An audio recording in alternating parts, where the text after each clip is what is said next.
தூக்கி எறியணும்னு. நீங்க போலீஸை வச்சு இன்னைக்கு என்ன நடக்கிறது? சென்னையில 1000 பேர் துப்புரவு பணியாளர் சகோதர சகோதரிகளை கைது பண்ண வெக்கமா இல்ல ஸ்டாலின்?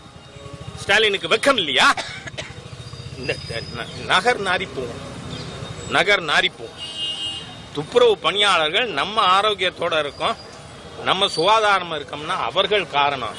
இப்போ அத இன்னைக்கு நிதியமைச்சர் தங்கம் தென்னரசு சொல்றாரு, அவங்கள வேலைக்கு எடுத்துக்கலைன்னா நாங்க இன்னென்ன சலுகை கொடுக்கணும், அப்படின்னா அவங்க வேலை போயிடும்னு ஒத்துக்கிறீங்கல்ல?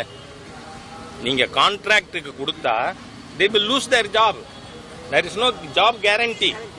எல்லாருமே லைஃப்ல போராடுறதுக்கு லெப்ட் இடதுசாரிகள்லாம் ஏன் இருக்கான்னு எனக்கு தெரியல. they are leftovers. இன்னைக்கு அரசியல்ல இந்தியா பூரா இடதுசாரிகளுக்கு மொத்தம் இருக்கிற எம்பிக்கள் 6, அதுல 4 திமுக போட்ட பிச்சை தமிழ்நாட்டில். அது தவிர கேரளால 1, ராஜஸ்தான்ல 1. ஆகவே இந்த லெப்ட் எதுக்கு நீ கட்சி வச்சிருக்க? என்ன போராட்டம்?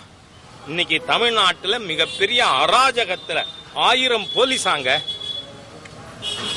சென்னையில் இருக்கிற துப்புரவு பணியாளர்களை அப்புறப்படுத்துறதுக்கு நேற்று ராத்திரி.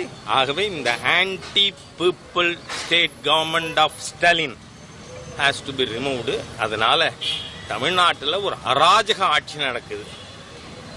எல்லா விதத்திலும் மோசமான ஒரு அரசாங்கம். Let us work for it. Thank you.